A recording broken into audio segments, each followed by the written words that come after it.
نحمده ونصلي على رسوله الكريم أما بعد فأعوذ بالله من الشيطان الرجيم بسم الله الرحمن الرحيم رب هب لي من لدنك ذرية طيبة صدق الله العلی العظیم. میرے پیارے آقا صلی اللہ تعالیٰ علیہ وسلم کے پیارے دیوانوں اور میری پیاری ماں بہنوں، میں نے خطبہ مسنونہ کے بعد جس آیت کریمہ کی تلاوت کا شرف حاصل کیا اس پر کچھ گفتگو کرنے سے پہلے آقا کریم صلی اللہ تعالیٰ علیہ وسلم کی بارگاہ میں درود شریف کا نذرانہ پیش کرے اور پڑھے الصلاۃ والسلام علیک یا رسول اللہ صلی اللہ تعالیٰ علیہ وسلم. میرے پیارے آقا صلی اللہ تعالیٰ علیہ وسلم کے پیارے دیوانوں اور میری پیاری ماں بہنوں، میرا موضوع ہے اسلام میں اولاد کی تربیت. اولاد اللہ تعالیٰ کی ایک عظیم ترین نعمت ہے جس کے حصول کی تمنا انبیاء کرام علیہم السلام نے کی ہے. حضرت ابراہیم علیہ السلام اللہ تعالیٰ کی بارگاہ میں عرض کرتے ہیں رب ہب لی من الصالحین، الہی مجھے لائق اولاد دے. اسی طرح حضرت زکریا علیہ السلام اللہ تعالیٰ کی بارگاہ میں یوں عرض کرتے ہیں رب ہب لی من لدنک ذریۃ طیبہ. ان انبیاء کرام علیہم السلام کو اولاد حاصل ہو جانے کے بعد انہیں یوں ہی نہیں چھوڑ دیا بلکہ ان کی تربیت کے لیے انہیں ماحول بھی فراہم کیا. اسی وجہ سے حضرت ابراہیم علیہ السلام کو اولاد عطا ہو گئی تو رب کی بارگاہ میں عریضہ پیش کیا رب اجعلنی مقیم الصلاۃ ومن ذریہ. اے میرے رب مجھے نماز قائم کرنے والا رب اور کچھ میری اولاد کو بھی. پتہ چلا کہ صرف اولاد کے حصول کی دعا کر لینا کافی نہیں بلکہ اولاد مل جانے کے بعد اولاد کی تربیت کا اہتمام کرنا بھی ضروری ہے. ہمارے معاشرے میں یہ سمجھا جاتا ہے کہ اولاد کی تربیت کا آغاز 12-13 سال کی عمر میں ہوتا ہے. اسی وجہ سے سنا جاتا ہے کہ والدین جب اپنے بچوں کو ساتھ میں بیٹھا کر ٹی وی دیکھ رہے ہوتے ہیں اور دیکھتے دیکھتے کوئی سین دیکھنے کے قابل نہیں ہوتا تو والدین اپنے بچوں سے کہتے ہیں بیٹا ابھی تم باہر چلے جاؤ، ابھی اس سین کو دیکھنے کی تمہاری عمر نہیں ہے.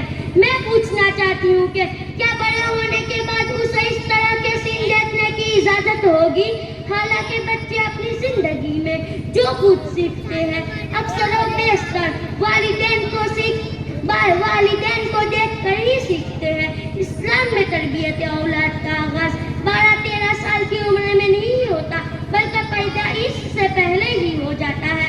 اور وہ اس طرح کہ حضور صلی اللہ تعالیٰ علیہ وسلم نے جہاں نکاح کا حکم فرمایا ہے وہی یہ بھی فرمایا ہے فاظفر بذات الدین. تم مال و دولت، حسب نسب اور عزت و وقار بعد میں دیکھنا، سب سے پہلے تم عورت کی دینداری کو دیکھنا. کیوں؟ بارک اللہ لہ فیہا وبارک لہا کی. اللہ تعالیٰ ایسی شادی میں میاں بیوی دونوں کو برکت عطا فرمائے گا.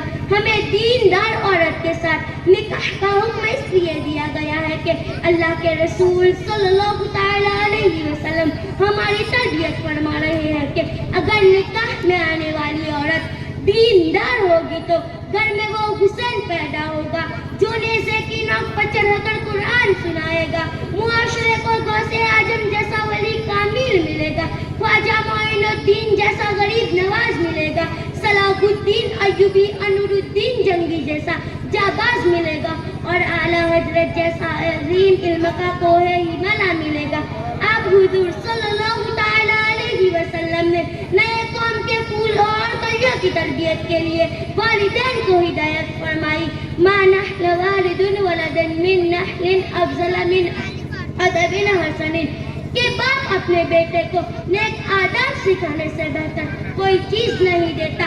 والدین کو ہی بچوں کی تربیت کے ذمہ دار قرار دیتے ہوئے آپ حضور صلی اللہ تعالیٰ علیہ وسلم نے فرمایا ما من مولود الا یولد علی الفطرۃ فابواہ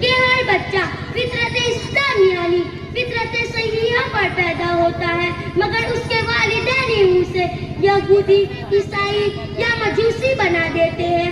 یعنی بچہ اپنے والدین کے نمونہ کو اخذ کرتا ہے. بچہ اپنے والدین سے ہی سب سے پہلے سیکھتا ہے، اس لیے والدین کا اپنا نمونہ درست رکھنا چاہیے. حضور صلی اللہ تعالی علیہ وسلم نے کنز الایمان میں فرمایا ریح الولدی من ریح الجنہ، یعنی اولاد کی مہک جنتی مہک سے ہے.